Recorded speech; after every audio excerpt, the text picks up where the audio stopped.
Assalamualaikum warahmatullahi wabarakatuh. Baiklah, pada hari ini saya Nur Fatihah binti Muhammad Saimi ingin menerangkan tentang prosa tak naratif di bawah subjek kesusasteraan dan kebudayaan Melayu. Baiklah.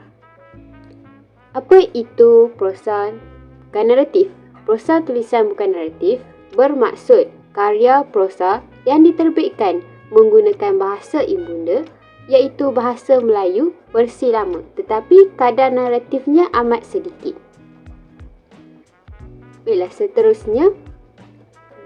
Baiklah, contoh-contoh prosa tak naratif ialah sastera kitab, yang kedua sastera ketatanegaraan, dan yang ketiga kepustakaan ilmu tradisional, dan yang terakhir ialah sastera undang-undang.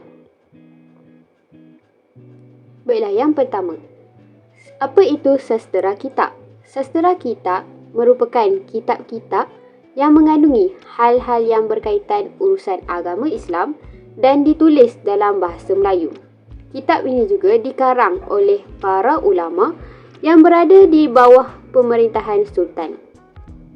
Antara ciri-ciri sastera kitab ialah ia bertemakan keagamaan, dan yang kedua bertujuan untuk menyampaikan ilmu pengetahuan agama Islam dan menggunakan hadis, fiqh dan Al-Quran sebagai rujukan. Yang seterusnya ialah contoh sastera kitab, iaitu terdapat kitab Hadikotul Al-Azhar wal Ar-Rayahin sebagai salah satu contoh sastera kitab yang telah dikaryakan oleh para ulama. Baiklah, seterusnya sastera ketatanegaraan, karya yang menjadi rujukan kepada golongan raja-raja untuk mentadbir negara. Kandungan kitab ini ialah penerangan secara naratif ataupun dalam bentuk cerita cara bagaimana untuk mentadbirkan sesuatu negeri dengan berdasarkan contoh raja-raja zaman dahulu, khususnya raja-raja dari Timur Tengah.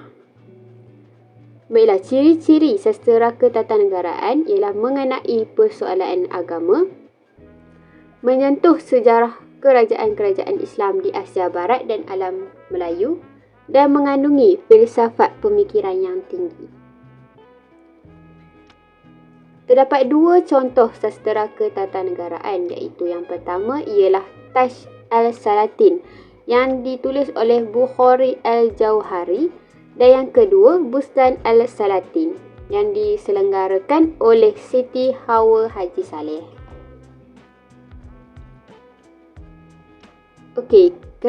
Sastera yang ketiga iaitu kepustakaan ilmu tradisional.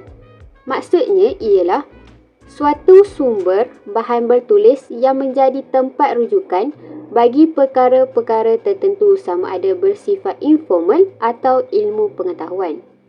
Ciri-ciri kepustakaan ilmu tradisional ialah ia menyimpan pelbagai jenis ilmu pengetahuan yang bersifat tradisional ataupun lokal.